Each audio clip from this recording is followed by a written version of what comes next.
Welcome to steno dictation. Dictation 5 second बाद शुरू होगा। स्टार्ट।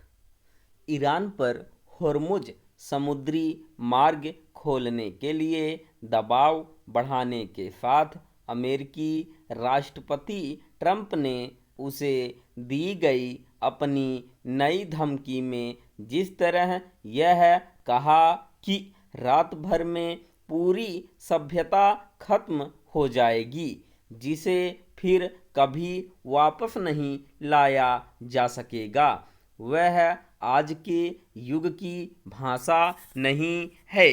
यह बर्बर कबीलाई युग की भाषा है, जब युद्ध के कोई नियम नहीं होते थे और हमलावर बर्बरता की पराकाष्ठा दिखाने में संकोच नहीं करते थे। 21वीं सदी में आदिम युग वाली भाषा सभ्य समाज के लिए चिंता का विषय है। क्या यह विचित्र नहीं कि ट्रंप एक ओर यह कह रहे हैं कि अमेरिका के हमलों में ईरान रात भर में मटिया-मेट हो सकता है, और दूसरी ओर वे यह भी चाह रहे हैं कि ईरान के महान लोगों पर ईश्वर की कृपा हो।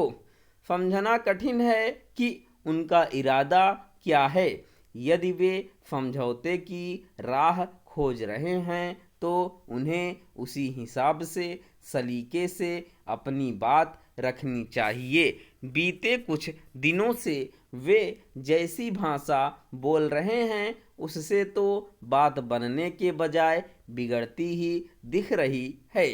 इसमें संदेह नहीं कि अमेरिका ने इजरायल के साथ ईरान पर हमला बोलकर पश्चिम एशिया में एक गंभीर संकट खड़ा कर दिया, लेकिन इस संकट ने पूरी दुनिया को अपनी चपेट में ले लिया है। तो ईरान के कारण भी ईरान ने समुद्री मार्ग होर्मुज को बाधित कर ऊर्जा संकट पैदा कर दिया है। वह इस समुद्री मार्ग को हथियार के तौर पर इस्तेमाल कर रहा है। यह वह जलमार्ग है जिससे ऊर्जा के 5वें हिस्से का नौवहन होता है।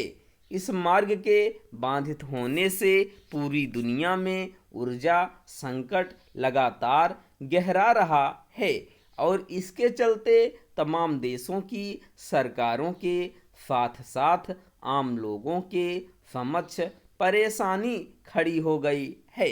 कहीं कहीं तो उद्योग धंधे बंद होने की नौबत आ गई है।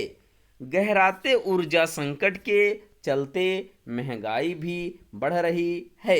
एक तरह से ईरान ने होर्मुज पर कब्जा कर दुनिया को बंधक बनाने का काम किया है। उसकी लड़ाई तो अमेरिका और इजरायल से है। आखिर वह बाकी दुनिया को क्यों तंग कर रहा है? स्पष्ट है कि जहां अमेरिका को अपना रवैया बदलने की ज़रूरत है, वहीं ईरान को भी। ईरान का यह रवैया ठीक नहीं कि उसे अपनी बर्बादी की कोई परवाह नहीं।